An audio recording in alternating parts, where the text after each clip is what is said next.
dia a todos. Falar a todos, né? Boa tarde a todos. Aí, deixa eu carregar os nomes. Então, vamos dar início. Antes de mais nada, eu queria agradecer o convite que me foi feito para participar dessa banca, tá? Queria agradecer também a presença aí dos colegas todos que estão participando da banca. E vamos então dar o início à banca de defesa de tese de doutorado da aluna Adriana Ribeiro da Silva, aplicada no nosso programa de pós-graduação em Física e Astronomia, cuja orientação é a professora Ângela Crabe e co-orientação da professora Diana Andrade, da FRJ. Tá ok?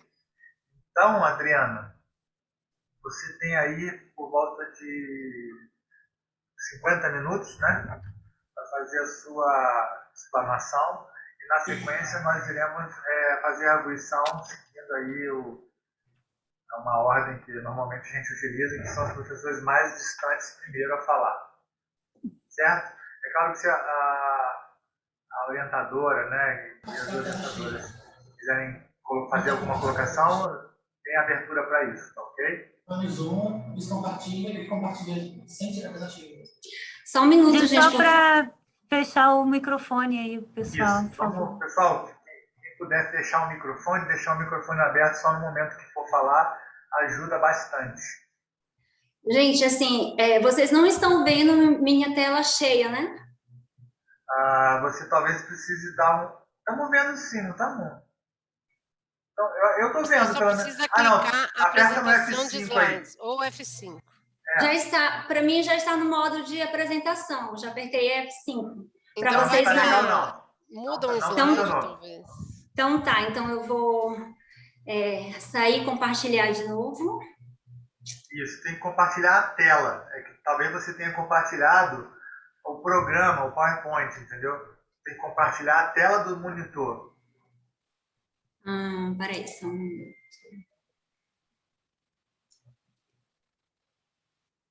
E agora? Apresentação, a tela. Tela inteira. Deixa eu ver aqui. Vê se agora está. Foi, agora foi. Está direitinho. Tá, que bom. Então, tá pronto, Adriana? Sim, professor. Ótimo. Então, pessoal, vou passar a palavra agora para a Adriana, tá bom? Ok. Boa tarde. Obrigada. Boa tarde a todos. Eu sou a Adriana e estou concluindo um doutorado em Física e Astronomia pela Universidade do Vale do Paraíba, Univap. E o tema principal do meu projeto de pesquisa, no título, é sobre um estudo de hidrocarbonetos policíclicos aromáticos e gás ionizado em galáxia com núcleo ativo. Esse projeto de pesquisa, como o professor Sérgio já comentou, foi orientado pela professora Ângela Crave, da Univap, e a professora Diana Andrade, do Observatório do Valongo, no Rio de Janeiro. E a começar pela definição, o que são os hidrocarbonetos policíclicos aromáticos, mais comumente conhecido por PAS. São compostos orgânicos formados basicamente por carbono e hidrogênio, contendo 2 ou mais anéis aromáticos policondensados. Então, nessa figura 1, eu mostro exemplos de espécies de PAS que foram identificadas em nosso trabalho. Então, pode reparar que nós temos tantas espécies nitrogenadas, que são conhecidas também como os PANs, espécies de PAS puro, só com carbono e hidrogênio, espécies oxigenadas e espécies desidrogenadas, que são as espécies de PAS sem hidrogênio. E essas espécies, elas têm tanto na sua forma neutra como na sua forma ionizada. E como são formadas essas emissões de PAS, né? É importante lembrar que no meio interestelar, os PAS estão associados às emissões na região do infravermelho próximo de diversos objetos estelares. E eles podem ser visualizados em forma de bandas espectrais. Vou tirar essa tela daqui. Em forma de bandas espectrais, que podem... essas bandas espectrais, elas são formadas pelas vibrações moleculares causadas pelo estiramento ou pela deformação angular dos átomos de carbono e hidrogênio, que são os átomos da base dessas espécies. Então, na figura 2, eu mostro um exemplo de uma espécie, um exemplo de um espectro observado com o telescópio infravermelho Akari, em direção ao plano galáctico, onde a gente consegue observar claramente essas bandas alargadas, que são típicas da formação de paz, né? E como é que essas bandas se formam? A partir da hora que eu tenho uma espécie de paz, né, e ela sofre uma interação em infravermelho, uma interação com uma radiação ultravioleta, que pode ser de origem estelar ou de um núcleo ativo de galáxia, essa espécie de paz que está no estado fundamental, no estado mais baixo de energia, passa para um estado mais alto de energia, ela deixa de ter energia tipicamente eletrônica para passar a ter energia vibracional, e uma vez essa espécie com essa energia vibracional, ela acaba ficando instável e ela tende a voltar a um estado de mais baixa energia. Para isso acontecer, a espécie ou se fragmenta formando outras espécies neutras ou iônicas, ou então ela emite uma radiação em infravermelho, e é essa radiação que faz com que o espectrógrafo capte o sinal e nos gere essas bandas de pássaros que a gente, esses espectros, e aí ela acaba voltando para um estado mais baixo de energia, ficando no seu estado mais baixo de energia, mais estável novamente, né? E como são formadas essas espécies de paz no meio interestelar? Existem duas abordagens. A bottom-up, que é quando pequenas moléculas se agrupam para formar espécies mais complexas. Então, esse trabalho divulgado esse ano acaba defendendo essa abordagem, porque eles conseguiram observar em uma nuvem molecular fria, né, em direção à constelação de Touro, observar com radiotelescópio emissões de paz, no caso paz nitrogenado, e também emissões de outras espécies de hidrocarboneto. Então, esse trabalho acaba defendendo essa abordagem. Mas existe também uma abordagem chamada de top-down, que é quando macromoléculas são quebradas para formar pequenas moléculas. Nessa figura 5, eu mostro o diagrama de evolução de espécies de paz, defendido por Anders e colaboradores, onde eles concluíram que o fulereno, que é uma espécie de paz desidrogenado, pode ter sido formada a partir da fragmentação de espécies maiores. Então, eles estudaram região de fotodissociação de nebulosas de reflexões, e aí eles concluíram que esses fulerenos podem ter sido formados a partir da fragmentação de grãos, que, por sua vez, esses grãos se fragmentam em grão-paz, que são espécies de paz mais robustas, presentes no meio interestelar, mais estável, que, por sua vez, se fragmentam mais ainda à medida que vai se aproximando da principal fonte de radiação em espécies de paz maiores, e que pode ser fragmentado em espécies de paz menores até chegar a um fulereno, né, que é um paz com 60 átomos de carbono. Com relação à relevância dos pás dentro da astronomia, né, no contexto astronômico, né, os estudos com pás remontam aí tem em média 35 anos de estudos, e durante esse tempo se tem uma boa base aí de literatura, onde um dos principais está com relação à abundância, né? Já foi observado esse perfil de emissão característico dos pás em diversos objetos estelares. As pesquisas indicam que em torno de 18% do carbono elementar do universo pode estar na forma de paz, e que cerca de 50% da luminosidade emitida no infravermelho médio pode ser devido às bandas de paz. E ainda dentro de uma relevância astrofísica dessas espécies, os pás contribuem bastante para o balanço de energia no meio interestelar, né, porque eles aquecem o gás neutro por ter um baixo potencial de ionização, né? Como que isso acontece? Um dos efeitos, né, ele acaba sofrendo o efeito fotoelétrico na região de fotodissociação. Então, nessa figura 7, eu mostro o efeito fotoelétrico agindo tanto sobre um grão de poeira, que só para efeito ilustrativo, que é como mais comumente é estudado o efeito fotoelétrico, como o efeito fotoelétrico agindo sobre um grão de paz. Então, a partir da hora que se tem uma interação de uma radiação ultravioleta sobre uma espécie de paz, devido à robustez com que essas espécies são formadas, essa robustez está muito associada por ele ser formado por anéis benzênicos. Na hora que ele sofre essa interação de uma radiação ultravioleta, ele emite elétron para um meio, e é esse elétron que acaba aquecendo no meio. E ao mesmo tempo que ele tem esse efeito aquecedor do gás neutro no meio interestelar, ele acaba tendo um efeito também resfriador, porque na hora que ele emite, essa espécie fica excitada e ele tende a voltar para um mais baixo estado de energia, e para isso acontecer, ele emite em infravermelho, né? Então, acontece um relaxamento por emissão em infravermelho, e esse relaxamento acaba resfriando o meio, né? E, além disso, os pás também são traçadores de região de formação estelar, uma vez que as pesquisas mostram que quanto maior a luminosidade no infravermelho dos pás, maior é a taxa de formação estelar,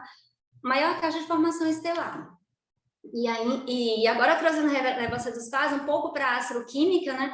Então, sabendo-se dessa elevada abundância dos pás em diversos objetos estelares, enfim, e no universo, né? E também da diversidade de efeitos astrofísicos, né? Que eles sofrem, né? E os processos de formação, isso acaba nos dando uma concepção sobre o ciclo de vida dos pás e a evolução dessas espécies aromáticas dentro do ciclo de vida da estrela, que é isso que eu mostro nessa figura 8, onde Alexandre Candiá e colaboradores em 2009 divulgaram, né, a abordagem de formação dos pás. Eles defendem que os pás são formados por essas duas abordagens, tanto a top-down, que aqui eu tenho um close de pás que pode ser fragmentado em pás maiores, que por sua vez pode ser fragmentado em pás menores, como a abordagem bottom-up, onde eu tenho pás menores que podem se aglomerar, né, secretar e formar espécies maiores de pás. E também, na parte B dessa figura, eu mostro um trabalho de Chano e colaboradores, onde eles verificaram, eles começaram a fazer um estudo em 2019, continua esse estudo, né, com relação à evolução das espécies aromáticas em todo o ciclo de vida das estrelas, né, uma vez que já foi identificada a emissão dessas espécies, desde as estrelas no estágio final das suas vidas, né, no meio interestelar normal, né, no meio interestelar, e também em nuvens moleculares, em disco protoplanetário e em sistemas planetários, né. E trazendo um pouco para a abordagem astrobiológica, né, os pás têm uma grande relevância prebiótica, né, muito voltado para a presença dos PANs, né, que são os pás nitrogenados. Então, nessa figura, eu não consigo ver bem aqui a figura, mas, enfim, nessa figura aqui eu mostro uma espécie de pás que nós identificamos na nossa amostra. Essa espécie de pás, que é um PAN nitrogenado, pode se fragmentar no meio interestelar e formar espécies prebióticas, né? Eu coloquei um exemplo aqui do aminoácido, mas poderia ser um álcool, um ácido fórmico. Essas espécies prebióticas, né, que são espécies que podem ser precursoras da vida, podem se automontar e contribuir com a formação da protocélula, uma vez que a protocélula já foi reproduzida, né, já tem modelos de protocélulas, que seria a primeira célula a surgir, né, essas protocélulas são formadas a partir da automontagem de espécies de fosfolipídio, né, então essas moléculas de fosfolipídio, que é o que formam essas protocélulas, pode ser formada a partir da automontagem de espécies prebióticas, que por sua vez pode ser formada a partir da fragmentação de pás nitrogenados. E com relação às assinaturas de pás, né, existem algumas assinaturas já confirmadas, a mais recente foi essa de Mac, Gary e Catherine, um artigo que saiu agora esse ano, né, onde eles conseguiram observar em uma nuvem molecular próxima, tanto moléculas de besonitrila como de cionaftalene, então são espécies de pás, né, e eles conseguiram fazer essa observação por radiotelescópio. Existe também outros trabalhos que já conseguiram fazer confirmação experimental, né? Então, nessa figura 11 aqui, eu mostro o trabalho de Cami e colaboradores, onde eles reproduziram em laboratório um espectro do fulereno, né, esse espectro rosa, e um espectro do fullereno C70, esse azul, né, e ajustaram e compararam, né, com o espectro observado na nebulosa planetária TC1. Então, a gente pode verificar que as emissões em laboratório acabam tendo uma grande semelhança, um bom ajuste com uma observação em infravermelho nessa nebulosa. E algumas assinaturas, né, sugeridas teoricamente, né, que é um dos focos do nosso trabalho. Então, aqui eu mostro, nessa figura 12, a assinatura de paz no infravermelho em uma nebulosa, na nebulosa de Íris. Né? Esse trabalho foi divulgado por Bosner e colaboradores em 2013, onde eles conseguiram, no estudo deles, eles verificaram bem claro a emissão de paz, tanto na região mais próxima da estrela, como na região mais distante da estrela. Então, existia a emissão de paz, e ao rodar o código PADB, que é o mesmo código que nós utilizamos na nossa pesquisa, eles observaram que o que estava contribuindo com a emissão em infravermelho, as espécies que estavam contribuindo com a emissão em infravermelho mais distante da estrela, eram espécies de paz grande, né? E os pás grandes aqui para eles e para a gente são espécies com mais de 50 átomos de carbono. E as espécies que estavam contribuindo com a emissão aqui nas proximidades das estrelas eram espécies menores, ou seja, espécies de paz com menos que 50 átomos de carbono. E daí parte dos nossos objetivos, que foi de identificar as possíveis populações de espécies que estão contribuindo com as assinaturas de paz, presente numa amostra de galáxia formada por safety starbursts, né? E estudar a natureza molecular dos pás em relação ao número de átomos de carbono, ao tipo de carga, a presença de heteroátomos. Para quê? Para correlacionar as condições físicas estimadas do gás ionizado. Então, para isso, a gente precisava estimar as condições físicas do gás ionizado, e a gente fez isso medindo no óptico a intensidade das linhas de emissões de alguns metais típica da realização desse procedimento, que no caso foi o oxigênio ionizado, nesses comprimentos de onda, o H-beta, o H-alfa também, nitrogênio e as linhas de enxofre. E aí, depois disso, né, tendo essas espécies mapeadas e as condições físicas estimadas, a gente pretendia desenvolver uma grade de modelo de fotoranização para verificar se as emissões observadas, tanto no infravermelho como no óptico, poderiam ser reproduzidas pelo modelo, a fim de investigar correlações entre as emissões observadas e a dureza da fonte de radiação, que no caso são as condições físicas estimadas. A partir daí a gente passou para a seleção da amostra, tanto no infravermelho como no óptico. No infravermelho, nós pegamos dados do Atlas do Spitzer, que é um catálogo com uma compilação de dados espectrofotométrico e fotométrico de fontes extragalácticas observada pelo espectrógrafo no infravermelho do telescópio espacial Spitzer. Então, é um catálogo com mais de 750 objetos. E aí nós pegamos, nessa figura, aqui eu não consigo ver, gente, o número da figura, mas não sei se vocês conseguem, mas nessa figura que eu mostro, essas emissões de paz, né, no espectro infravermelho, né, para os objetos SAVES, que eu vou estar falando mais à frente, e para os starbursts. E a amostra no óptico nós tiramos do SLOA, né, do 16º lançamento de dados.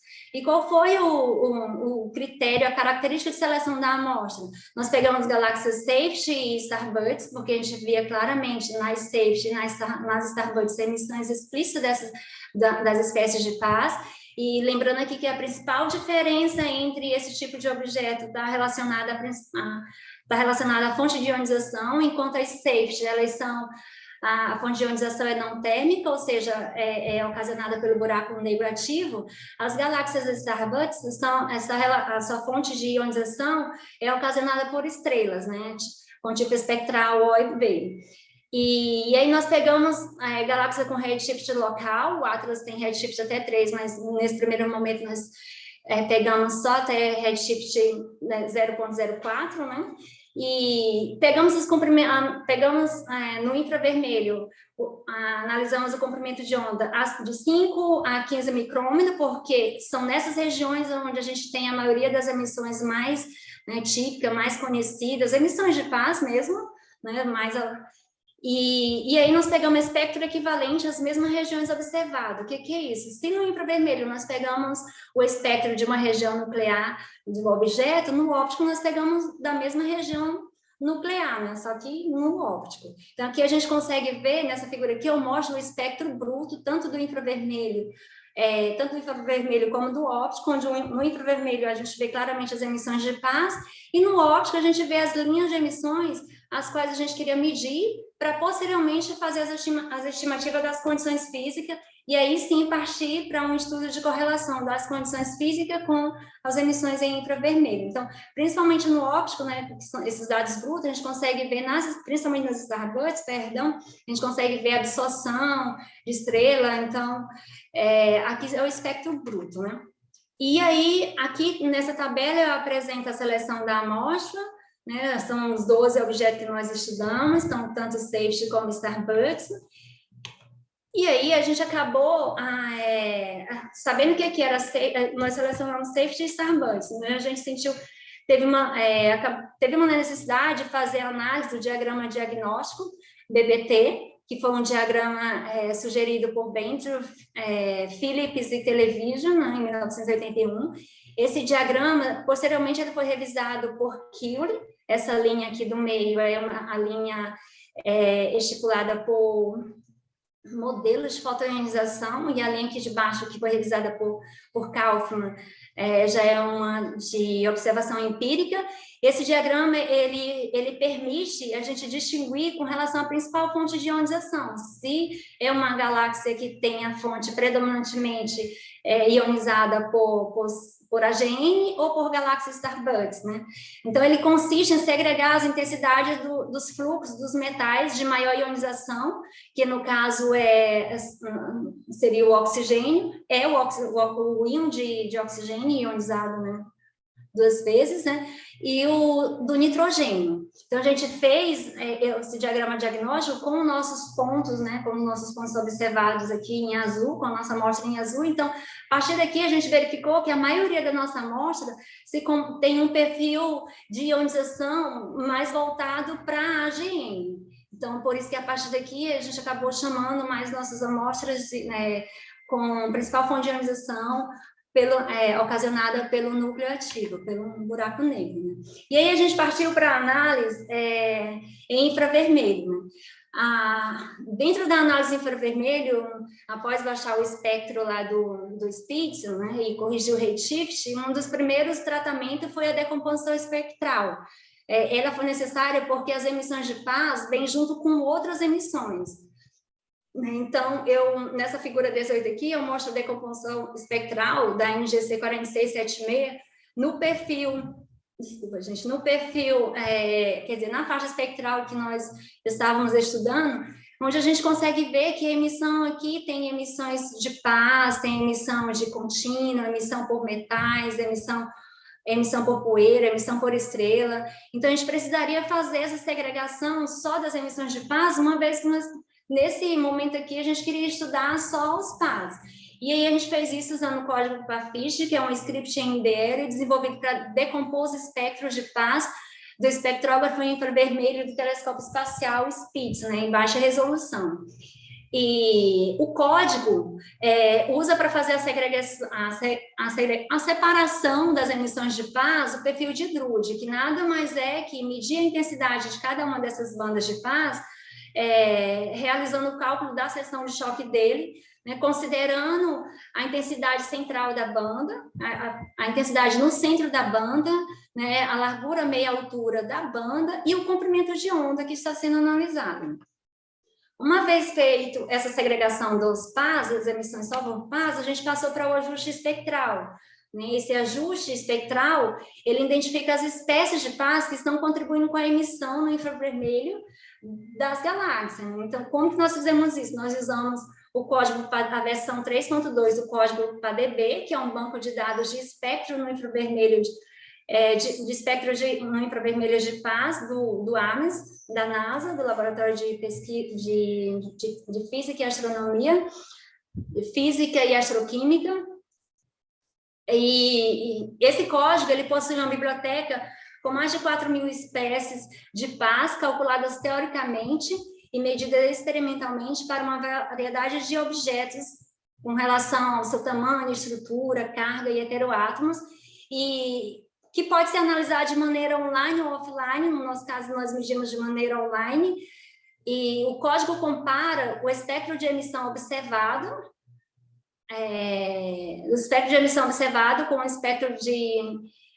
com o espectro de emissão teórico, né, sendo que esse espectro de emissão teórica, ele é chamado também de espectro sintético, ele é calculado por densidade funcional teórica, né?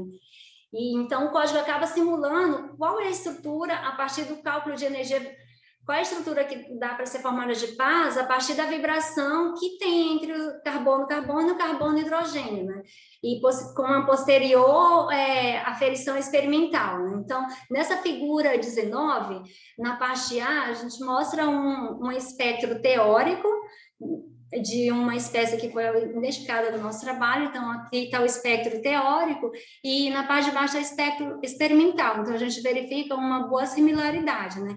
Já na parte B da figura, já é um ajuste espectral para um dos nossos objetos, que no caso é a galáxia, não está aparecendo aqui na figura, por causa da configuração aqui da tela, mas é a galáxia NGC 4676.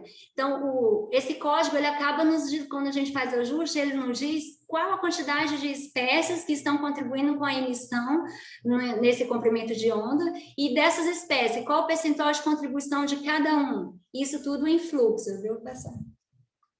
E aí, uma vez tendo já a parte infravermelho concluída, a gente passou para análise no óptico, né?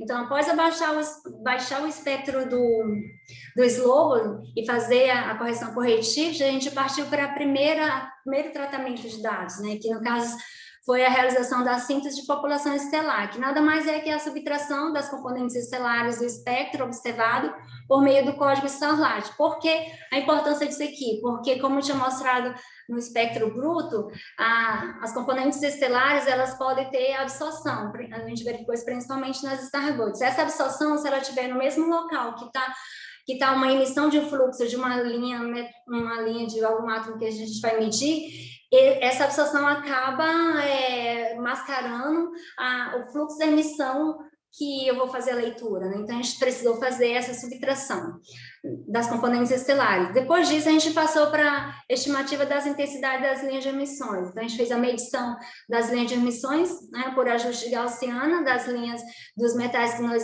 iríamos precisar, que no caso foram esses aqui, tá, o oxigênio, o íon O3 em 4363, em 4959, em também 5007, no caso o Anstrom, né?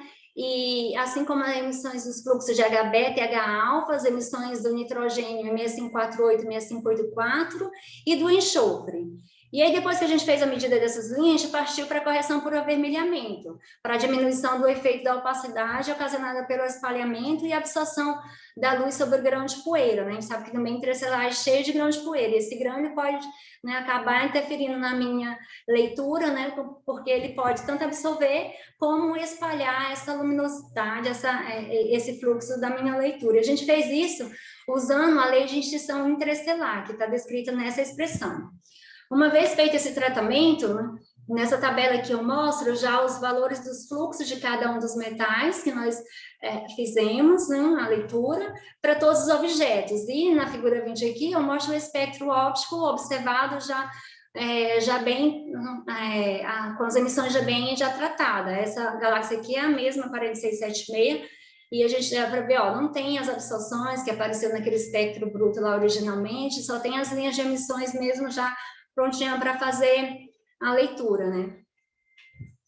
E aí a gente partiu, então, para a estimativa das condições físicas do gás ionizado. Tendo já as leituras em mãos dos fluxos, a gente calculou a densidade eletrônica, que foi estimada a partir das razões de emissões do enxofre, emitido 6717 e 6731 Anstrom, usando a rotina dentro do pacote IREF, né? Assumindo uma temperatura de 10.000 Kelvin, que é uma temperatura típica de regiões ionizadas. E aí depois a gente fez a temperatura, fez a estimativa da temperatura eletrônica, né?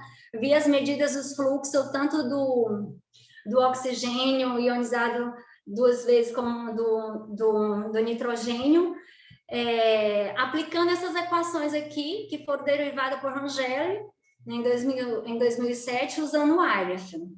Então, tendo a densidade, a temperatura, aí a gente partiu para a estimativa da abundância do oxigênio. No caso aqui, existem outras maneiras de fazer a estimativa da abundância de oxigênio, que seria pelo método direto, né, que seria eu usando expressões para fazer o cálculo dessas expressões já empírica, né, e semi-empírica, para fazer o cálculo dessa abundância. Mas, como nós não tínhamos a emissão da linha 4363 para todos os objetos, né, e precisaria ter essa emissão dessa linha para poder calcular a temperatura, e com essa temperatura eletrônica usar essas expressões, a gente acabou usando o código Cloud, a versão 17.2, né, que o código Cloud é um modelo de fotoionização, né, e a gente usou o código a fim de comparar as razões das intensidades das linhas de emissões observadas com as previsões para as intensidades das linhas de emissões do modelo. Então, a gente rodou esse modelo de fotoionização voltado para a GN, uma vez que nossa amostra foi classificada como a GN pela nossa análise, e o código nos dá um espectro sintético a partir da hora que a gente fez o input, né, de sede, né, de metalicidade, de abundância, dentro do código eles nos dão um espectro sintético, e é esse espectro sintético que a gente compara com o nosso espectro observado. Então, nessa figura 20, eu mostro uma grade de modelo de fotoionização do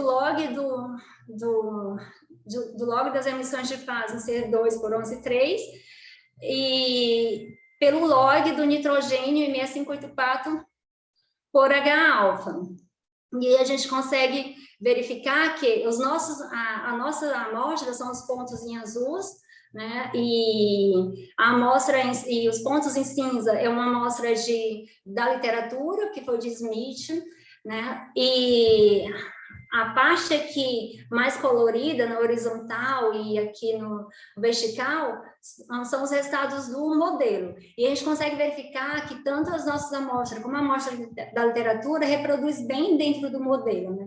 Então, o modelo de fotoionização de AGN pode reproduzir a maioria dos nossos dados observados, né? Em torno de quase 92%. E só um objeto ficou fora, né? Então, é importante lembrar que é uma das primeiras vezes que consegue se reproduzir modelo de fotoionização de AGN para essas bandas de emissões e para essas bandas de emissões de fase versus essas emissões de nitrogênio por H-alfa. E aí a gente começa a nossa parte de resultados, né? Aqui nos resultados, começar pelos resultados em infravermelho, nós conseguimos identificar para os 12 objetos as espécies de paz que mais estão contribuindo com a emissão no infravermelho. Então, aqui, para essa galáxia aqui, para essa galáxia Macaria 273, que é uma safety, a gente, ao passar o código para DB, né, a gente verificou que precisaria de 56 espécies para fazer esse ajuste, né? 56 espécies ajustou aqui dentro, nessa faixa espectral, e dessas 56 espécies, né, a gente acabou classificando, fazendo uma classificação para todos os objetos, quais as 6 espécies que mais estão contribuindo, e a gente mostrou no gráfico, né, nessa parte aqui superior. E os outros aqui são, no caso, para essa amostra aqui, para essa galáxia, são as outras 50 espécies. Né? Se eu mostro aqui 56, sobrou aqui 50. Então, os outros são as outras 50 espécies que têm um percentual de contribuição mais baixo, né?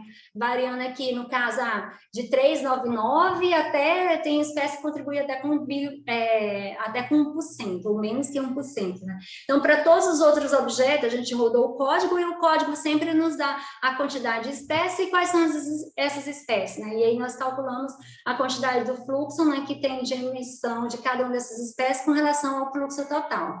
Então, em média, né, para todos os outros objetos, a gente encontrou que a quantidade de espécies varia de 49 espécies a 77 espécies que estão contribuindo nesses 12 objetos. Então, lá da minha amostra de 12, a que menos tem espécie tem 49, e a que mais tem 77 espécies. E Essas 6 espécies mais relevantes que a gente separou para cada objeto contribuem de 27% a 43%, em média 35% de emissão da emissão total por objeto. Então, cada objeto tem uma emissão, só as 6 mais de cada uma sempre está dentro dessa quantidade, em média 35% da emissão total está ali dentro de 6% de 6 espécies. E essas espécies, né, essas espécies mais relevantes, contêm de 10 a 82 átomos de carbono, e sendo que as espécies totais, né, contêm de 9 a 170 átomos de carbono. E as espécies mais relevantes? Nós identificamos que o PAN com 10 átomos de carbono e o hidrocarboneto e o PA com 52 átomos de carbono são predominantes na nossa amostra. Então, com relação à presença, a gente verificou que só esse PAN com 10 átomos de carbono está presente em 92% da amostra, enquanto esse PAN com 52 átomos de carbono está presente em 75% da amostra. Isso com relação à presença nos objetos. E com relação ao impacto da emissão por banda, esse PAN com 10 átomos de carbono, ele contribui de 3% a 8% no espectro total. Então, se a gente for avaliar a contribuição dessa espécie aqui no espectro total, olhando todos os objetos, né, em média, ele sempre vai contribuir de 3% a 8%. E essa espécie aqui, a espécie com 52 átomos de carbono, contribui de 4% a 13%. Mas aí, restringindo mais ainda, a gente verificou que esse PAN, só na banda 6.2, ele representa, em média, 24% da emissão dessa banda. Já o par com 52 átomos de carbono, na banda 11.3, representa, em média, 20% da emissão só dessa banda. Então, essas são as espécies que nós indicamos como as mais apropriadas, né, para emissão, mas a gente sabe sim que existe uma degenerescência, né? No caso, a gente fez uma análise para a degenerescência, nós fizemos para a Macária 273, então a gente pegou, para fazer essa estimativa da degenerescência, o que a gente fez? A gente rodou o espectro novamente, então está aqui a Macária 233, o resultado dela, quando nós rodamos a primeira vez, e quando a gente rodou a segunda vez, a gente tirou essas 2 espécies que nós indicamos tá contribuindo mais, e também tirou esse PAN com 14 átomos de carbono. E, além disso, nós tiramos também os seus isômeros. Tá? Então, deu um total aqui de 15 espécies. Então, nós tiramos 15 espécies que eram referentes a essas 3 espécies, 2 de PANs, um PAN com 10, outro com 14, e esse hidrocarboneto com 52, mas também tiramos os seus isômeros, né? Quando a gente fez isso, né, nós rodamos o sistema novamente, menos com toda a base de dados, exceto com essas 15 espécies, a Euclidia saiu de 95 para 108. Né? Então, teve uma piora de 13% sobre o ajuste anterior, né? Sobre o ajuste inicial. E sendo que as espécies que nos retornou, o sistema nos retornou não mais com 56 espécies, né? E sim com 53 espécies. E existiam algumas espécies que antes não estavam no ajuste. E quando a gente fez esse ajuste novamente, elas apareceram, né? Mas são espécies que são bem semelhantes a essas 3 e os seus isômeros que nós tiramos. Então, são espécies que, na sua maioria, mudava só a distribuição espacial, só a isomeria, né, da molécula. Então, por isso, né, a gente acabou defendendo que, de fato, essas 2 espécies são as que estão mais contribuindo para o nosso ajuste. E esses resultados das emissões, né, tanto de PANs como de hidrocarbonetos, né, com 52 átomos de carbono, acaba sendo defendido colaborando com alguns trabalhos que já tem na literatura, por exemplo, de McGarry, 2018 e 2021, e também de Lopes Puertas, em 2013. Esses trabalhos divulgam a presença de espécies de PANs emitindo em objetos estelares, e o trabalho de Lopes, ele fez ele concluiu através de análise de objetos do sistema solar, né? Ele observou a atmosfera de Titã e verificou que as espécies que estão contribuindo mais com a emissão em infravermelho é um PAN com 11 átomos de carbono e um hidrocarboneto com 48 átomos de carbono, né? Então, ou seja, algo muito próximo do que a gente encontrou aqui. E esse trabalho dele também foi teórico, né? Foi usando também o código que a gente utilizou.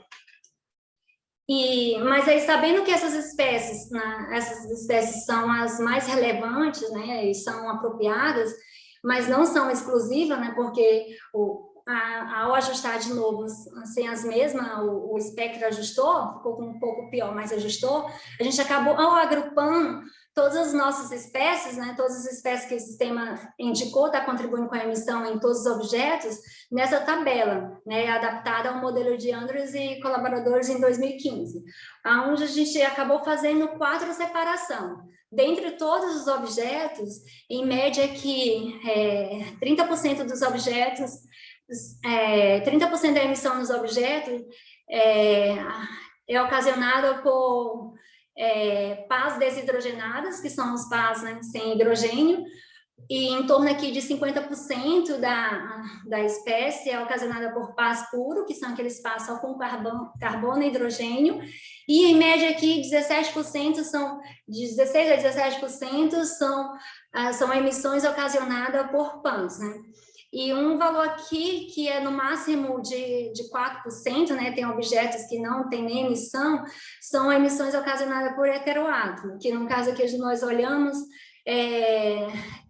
o que nós chamamos aqui de heteroátomo, mas sem o nitrogênio, né? São espécies de pás que têm oxigênio, tinha algumas espécies com silício, outras com magnésio também, mas é em sua minoria.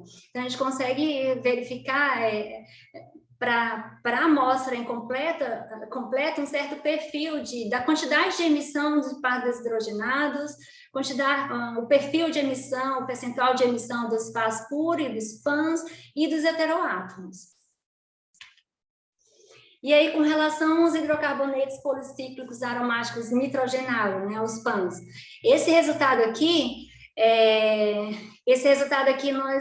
um resultado novo, nós não chegamos nem a divulgar no artigo, né, mas a gente acabou fazendo, como a gente verificou bem isso, né, a contribuição dos PANs dentro do espectro, a gente acabou fazendo essa análise, onde a gente verificou que existe emissão de PANs em todo o espectro, e cerca de 16% da emissão total no espectro infravermelho, na parte que nós estamos estudando, é ocasionada por PANs, né? E, na verdade, aqui nessa figura, gente, na figura 23, eu mostro a emissão dos 10 PANs, né, mais relevante por banda. Então, tá aqui são esses 10 PANs com suas respectivas estruturas e o percentual de contribuição deles por banda, onde a gente consegue verificar que na banda 6.2, a maioria, né, da emissão da banda 6.2 é ocasionada por PANs. Então, tem objeto aqui que mais de 50% da emissão dessa banda é ocasionada por PANs, dentro dessa categoria aqui. E o que menos tem 11% de contribuição. Então, assim, na banda 6.2, a contribuição de emissão dela é, na maioria, por esses PANs. E isso varia em média, eu até coloquei aqui, né, essa média é em torno de 32%. Então, 32%, né, se nós vamos fazer aqui a média, vai dar uma média de 32% da emissão dessa banda é ocasionada por PANs. E na banda 7.7 também tem, mas é bem pequeno, né, e na banda 11.3 também tem um pouco de emissão, que varia em torno de 5%, né, mas tem um objeto aqui que contribui mais, né, tem uma variação aqui tem um objeto aqui que contribui quase 23%, e aí o que acontece? Essas emissões em 6.2 e 11.3 já é bem divulgado na literatura, né? A começar por Canella e colaboradores, no artigo dela em 2018 e 2013, né? Ela mostra claramente a quantidade que a banda 6.2, ela estudou, se eu não me engano, 156 objetos, onde ela verificou a emissão de bandas de PANs, bandas de emissões de PANs nesse comprimento de onda. Também Bosner, né, e Bregman e a Maladona, em 2013, né,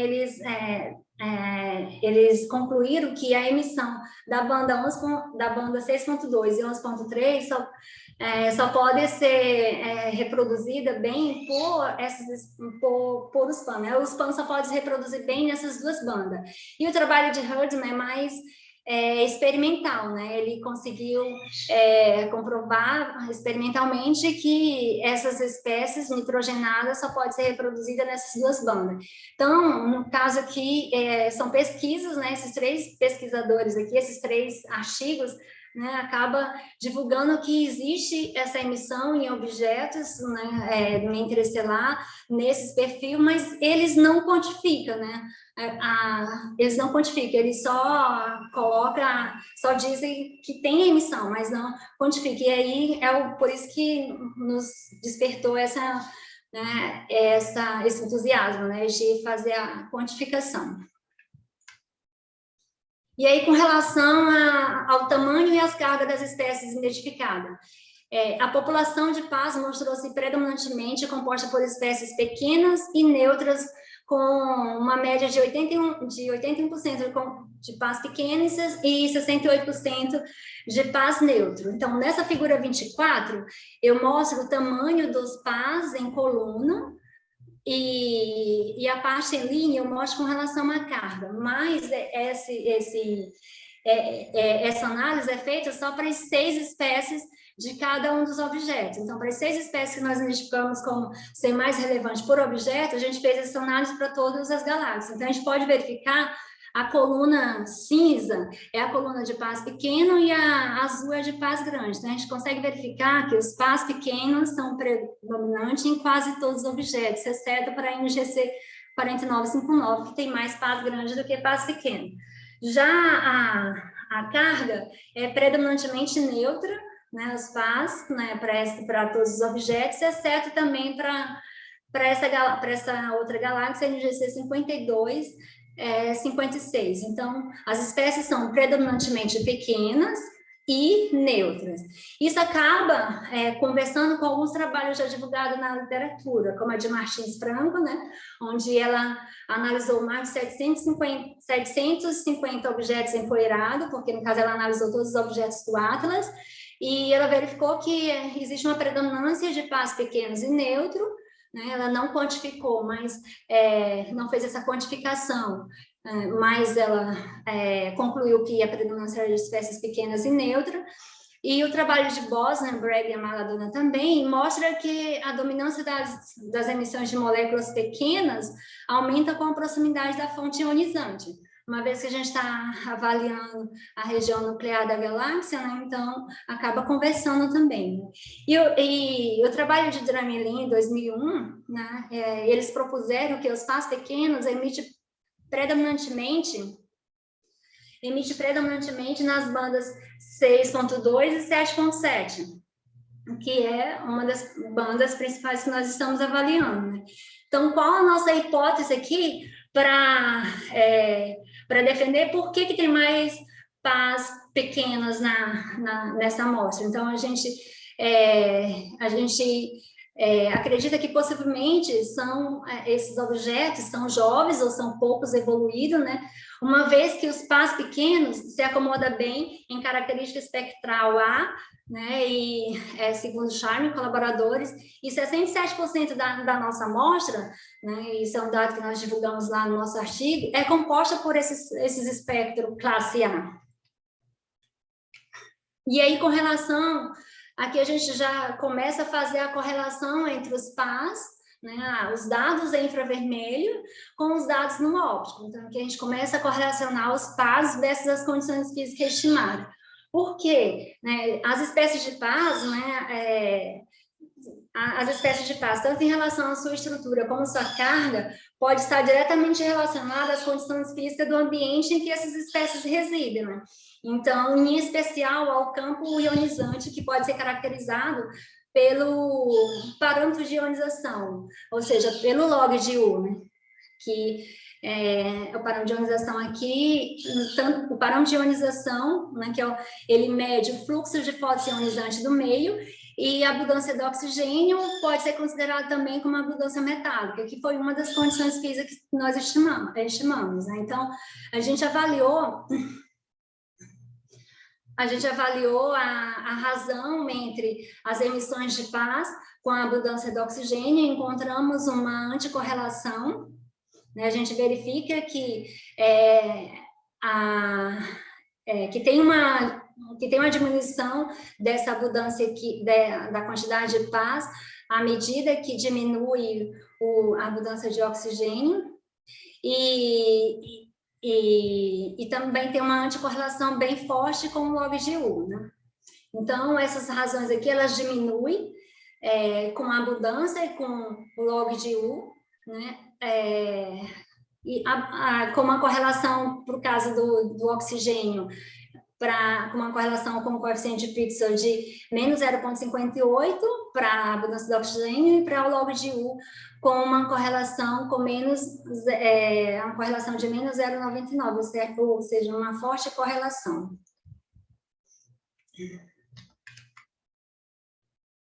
E aí, a gente também estimou, a gente também encontrou uma anticorrelação entre os pás pequenos, os pás ionizados e os PANs, versus o log de U. Então, a gente consegue ver que o percentual de contribuição dos pás pequenos, dos PANs e dos pás ionizados diminui, pode olhar que a linha está decrescendo, diminui com esse log de U. Então, aqui a nossa hipótese é que esse log de U aqui, ele está diretamente relacionado com a taxa de fragmentação dos pás pequenos e dos PANs. E essa taxa de fragmentação pode estar superando a taxa de ionização. Porque se nós olharmos aqui, quanto maior o log de U aqui, né, menor é a quantidade de pás pequenos. Assim, pela lógica, seria o contrário, né? Quanto maior o log de U, né, maior a quantidade de pás pequeno, mas não, a gente verificou que menor. Então, o que a gente sugere aqui? Esse log de U, ele pode estar fragmentando muitos pás, e aqui, ao invés a gente estar visualizando pás, não é mais paz, já foi fragmentado em outras espécies. Do mesmo jeito, os PANs. E como é que a gente verificou isso? A gente verificou que a energia de aparecimento da formação, por exemplo, do cátion C3H3, né, a partir do naftaleno, é de 19 eletrovolts. E quando a gente olha a energia de formação desse mesmo cátion a partir de um benzeno, né, que é a base, né, de um par, é de 14 eletrovolts. Então, a gente verifica que para os pás grandes precisa ter mais energia, e aqui só são os pás pequenos, né? Do mesmo jeito que, quando a gente olha aqui, quanto maior o log de U, menos pá ionizado. E pela lógica seria, quanto mais energia tiver no meio, já que o log de U ele mede o fluxo de ionização do meio, né, o número de fluxo ionizante no meio, era para ter mais espécie ionizada, mas, pelo contrário, a gente vê menos espécie ionizada. Então, isso pode estar... Aí aqui é que a gente confirma que a fragmentação está superando a ionização. Então, ao invés de estar ionizando, porque está o maior log de U, está fragmentando. As espécies estão sendo fragmentadas, né? Então, essa é a nossa hipótese para esse resultado. E aí, para verificar se nossos resultados estavam coerentes com a literatura, a gente fez esse gráfico onde a gente consegue ver que as espécies ionizadas, aqui está para ver melhor, as espécies ionizadas aumentam com a diminuição da razão desse espaço aqui, e também com a diminuição do log de U. E quando a gente faz isso, acabou confirmando o modelo de Drey-Milling, que ele mostra que quanto mais espécies ionizadas eu tenho, maior esse log de U, maior é essa razão, né? Perdão, gente, quanto menos espécie ionizada, menor é essa razão. E aí a gente acabou confirmando os nossos resultados, né, quando a gente verificou que os nossos dados estavam reproduzindo um modelo já consistente, né, já trabalhado bastante na literatura. Então, vindo aqui já para as conclusões, a gente verificou que quais as duas espécies são mais relevantes para a emissão no infravermelho próximo, né, para a emissão no infravermelho médio, perdão, para a nossa amostra. A gente verifica que é um par com 10 átomos de carbono e esse outro com 52 átomos de carbono, né, um par nitrogenado. A gente verificou que as espécies neutras e pequenas são dominantes na emissão. Os PANs, eles contribuem em média com 16% da emissão na faixa espectral que nós estudamos, sendo que 32% da emissão 32% da emissão em 6.2 é ocasionada pelos PANs, e a gente verificou que os modelos de fotoionização de AGN reproduzem os dados observados, assim como a razão da intensidade das bandas de 6,2 por 11,13 apresenta uma anticorrelação linear entre a abundância do oxigênio e o log de U, e também que existe uma anticorrelação entre os PAs pequenos, os PAs ionizados, e os PANs versus o log de U. Então, a gente verificou que a contribuição nos fluxos das galáxias dos PAs pequenos, ionizados e log de U apresenta uma tendência de diminuição à medida que o parâmetro de ionização do hidrogênio aumenta, né? Então, as espécies ionizadas aumentam com a diminuição da razão de 11,13 por 7,7 e o parâmetro de ionização, e que isso acaba reproduzindo o modelo proposto, vão de encontro com o modelo proposto de Drey-Milling. Então, aqui a gente mostra o artigo como fruto dessa pesquisa que nós realizamos. Esse artigo foi publicado recentemente na NMRAS, e aqui nós temos a nossa expectativa, que uma das principais é fazer a etapa experimental. Então, na etapa experimental, a gente pretende fragmentar as espécies identificadas nesse trabalho, né, e os seus isômeros, ou seja, a família dessas duas espécies, né, mapeadas, né, a fim de sugerir fragmentos mais abundantes para serem trabalhados em uma química teórica no futuro, com a intenção de calcular suas frequências rotacionais para sugerir buscas através de telescópio. Assim como a gente pretende agora fazer outras publicações, né? A gente pretende mapear espécies de PAs por bandas de emissão, e outra publicação seria estudar os resultados obtidos por esse trabalho para uma amostra com uma amostra maior de AGN, a fim de correlacionar e sugerir um perfil típico de propriedades infravermelha e óptica para esse tipo de objeto. E a gente pretende também fazer uma publicação observando no óptico os objetos com a emissão explícita de PA do projeto Atlas, do SPIX, que é o projeto que nós utilizamos, onde nós tiramos todos os dados em infravermelho, visando contribuir com os dados para a elaboração de pesquisas no futuro. Então, aqui eu agradeço as instituições que direta e indiretamente me ajudaram, aos professores, à banca, aos colegas. Obrigada a todos. Ok, obrigado, Adriana. Então, eu vou sugerir uma pausa de uns 5 minutinhos para a gente beber uma água. Ótimo. A gente volta aí com as perguntas da banca, a arguição, né? Se a Ângela quiser interromper a gravação, tudo bem, já pode, né? Okay. Alguém quer comentar alguma coisa antes da gente dar essa pausa? A parte da arguição não é gravada, né, Sérgio? Geralmente não, o pessoal não está gravando. Tá bom? Dá uma pausa de 5 minutos e já a gente retorna.